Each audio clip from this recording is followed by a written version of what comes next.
Salve Wanyambe. Selamat pagi saudara-saudari yang dikasihi Kristus. Mari kita mengawali hari baru dengan mendengarkan firman Tuhan yang diambil dari Injil Yohanes pasal 16 ayat 5 sampai dengan 11. Tuhan bersamamu. Inilah Injil suci menurut Yohanes.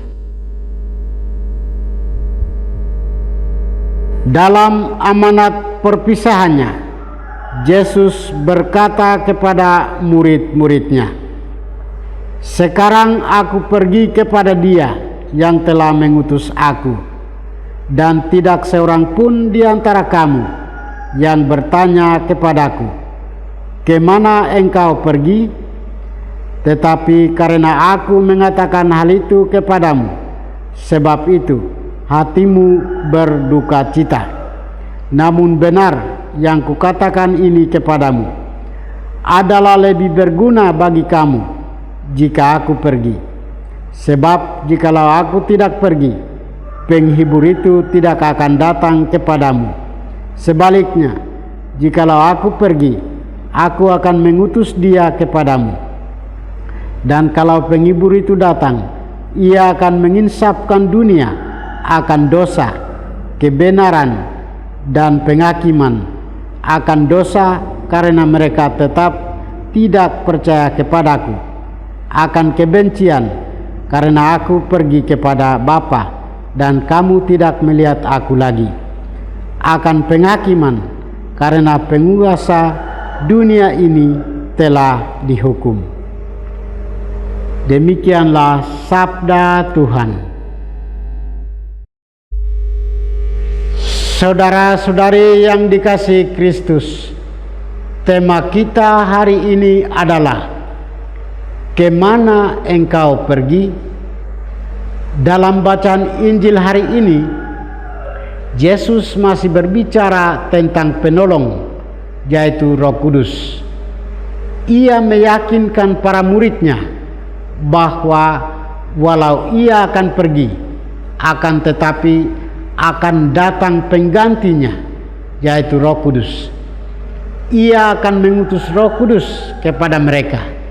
Maka Yesus berkata, "Lebih berguna bagi kamu jika aku pergi. Sebab jikalau aku tidak pergi, penolong itu tidak akan datang kepadamu. Tetapi jikalau aku pergi, aku akan mengutus Dia kepadamu." Yesus tahu bahwa para muridnya adalah bukan manusia super. Mereka adalah manusia lemah dan memiliki keterbatasan dalam segala hal. Secara fisik, Dia akan tinggalkan mereka dan pergi, akan tetapi Ia akan hadir dalam wujud yang lain, yaitu Roh Kudus. Sebagai manusia biasa, para murid Yesus sangat membutuhkan penolong, baik dari sesama maupun Tuhan sendiri. Mereka sangat membutuhkan penolong sejati yang mendampingi mereka dalam karya pewartaan Injil Kristus. Penolong itu sungguh-sungguh nyata dalam diri para rasul Kristus. Contohnya Rasul Paulus dan Silas. Paulus dan Silas yang sungguh mengandalkan kuasa Tuhan dalam diri penolong mereka tetap setia walau didera dan dipenjarakan. Allah tidak membiarkan para rasulnya menderita, maka melalui kuasa penolong Ia melakukan tindakan-tindakan ajaib. Tetapi kira-kira tengah malam Paulus dan Silas berdoa dan menyanyikan puji-pujian kepada Allah, dan orang-orang hukuman lain mendengarkan mereka.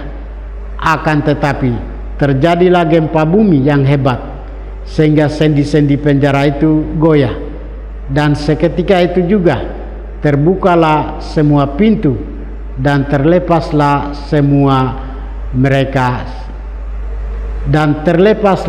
mereka semua. Sabda Tuhan.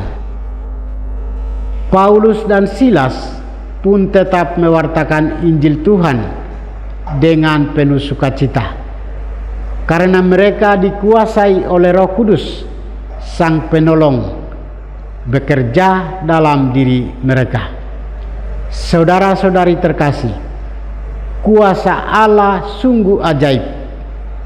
Dia melakukan segala sesuatu yang menakjubkan bagi orang yang mengandalkannya. Kita sebagai pengikut Kristus diajak untuk memberikan tempat bagi penolong.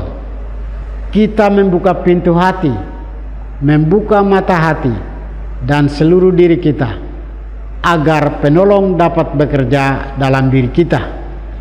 Kita belajar dari dua rasul Kristus, yaitu Paulus dan Silas, untuk mengandalkan kuasa Tuhan dalam karya dan pelayanan kita.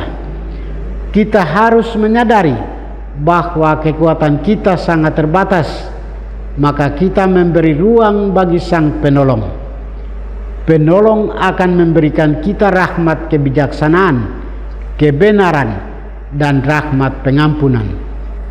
Mari membiarkan penolong memperbarui hidup dan karya pelayanan kita, dan mari kita mengundang penolong itu ke dalam hidup kita, ke dalam pergumulan atau pergulatan hidup kita, ke dalam kegembiraan, harapan, duka, dan kecemasan kita. Tuhan memberkati kita. Marilah kita berdoa. Tuhan, pagi ini kami kembali naikkan puji dan syukur kepadamu. Terima kasih sudah menjaga kami saat kami tidur maupun bangun. Terima kasih untuk udara sejuk dan segar pagi ini. Kami mohon, bukalah mata hati kami, agar kami mampu memandang kemurahan dan karya-Mu. Mampukan kami agar kami boleh memuji dan memuliakan-Mu melalui pekerjaan dan pelayanan kami hari ini. Bukalah mata hati kami, agar kami menyadari kesalahan kami dan bertobat. Semoga dengan rendah hati, kami menerima rahmat-Mu yang tinggal dalam hati kami. Kristus terang dunia, berkatilah keluarga kami. Jadikanlah kami alat kasih-Mu, dan pantaskanlah kami menjadi hamba-Mu yang setia. Demi Kristus Tuhan dan pengantara kami. Tuhan bersamamu. Semoga kita sekalian, orang-orang yang kita kasih dan doakan, seluruh aktivitas kita hari ini dibimbing, dilindungi, dan diberkati oleh berkat Allah yang Maha Kuasa, Bapa dan Putra dan Roh Kudus,